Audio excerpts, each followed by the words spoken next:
Hi everyone, today I've got a really nice and easy recipe for you. We'll be making sourdough banana bread. So you'll end up with this really nice moist banana bread. You can add any seeds that you wish to include, and you can sort of make it your own recipe. So this is just a base to get you started. And I hope you enjoy it. What you will need is 60 grams of milk, 250 grams of plain flour, 1.5 teaspoons of vanilla extract, 2 eggs at room temperature, 2 ripe bananas, 150 grams of starter, active that is, 1.5 teaspoons of soda and 1/4 teaspoon of salt, 150 grams of soft butter, 1 tablespoon of poppy seeds, this is optional of course, and we're going to need 145 grams of pitted dates. Of course, you can always substitute the dates for sugar. You can add about 100 grams of sugar.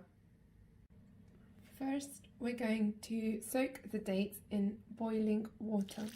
So just cover them with hot water and leave them for 10 minutes. I'm now going to prepare the bread tin. This one measures 15 by 24 centimeters. And I'm just going to rub some butter on it, all over it, to make sure it's covered in butter. Preheat the oven at 180 degrees. In the meantime, we're going to whisk the butter so it's slightly softened, as you can see.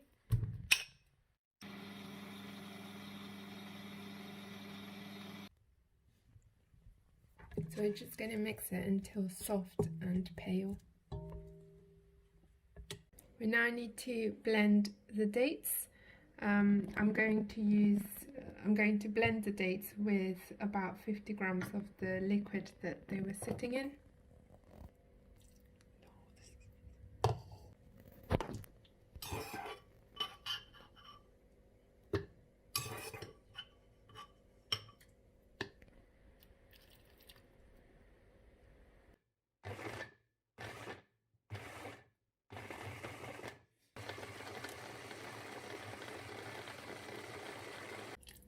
So you just want to create a paste.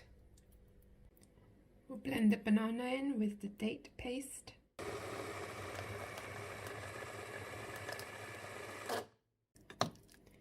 we're now going to add this into the butter.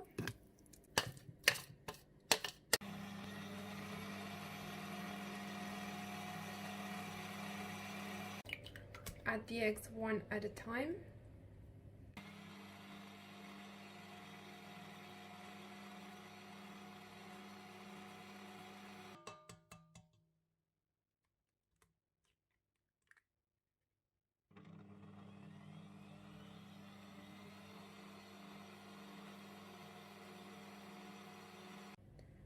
We're going to add the vanilla extract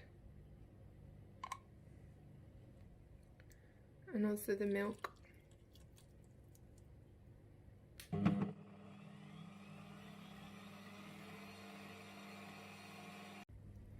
We'll add 150 grams of the starter.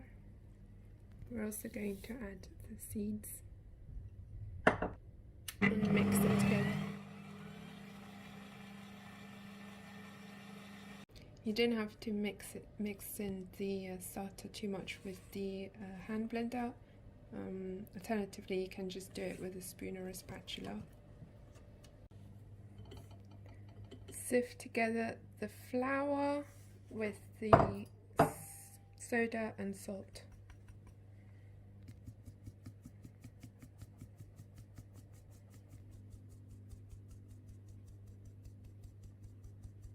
add the flour in batches and mix with a spoon or spatula gently.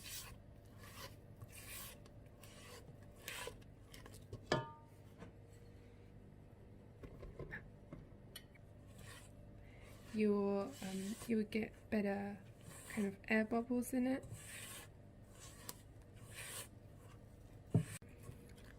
So this is the sort of consistency you're looking for.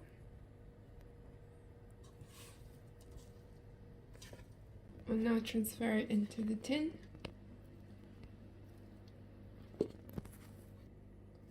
Just make sure you level it off. Don't let it sit out for too long because the bicarb will start reacting with the starter and all the wet ingredients. So you want to put it in the oven as soon as possible. It will now go in the oven for about 50 to 60 minutes. We'll check it at about 50 minutes. So it's been 50 minutes and we're just going to check with a wooden stick to see if it's cooked through. Pierce it in, and if it comes out clean, it means it's fully cooked through, and it looks like it is. As you can see, it's clean. So that's it. We're going to leave it on in the tin for 10 minutes. And then after that we'll transfer it into a cooling rack. We're now going to just let it cool down completely on a cooling rack.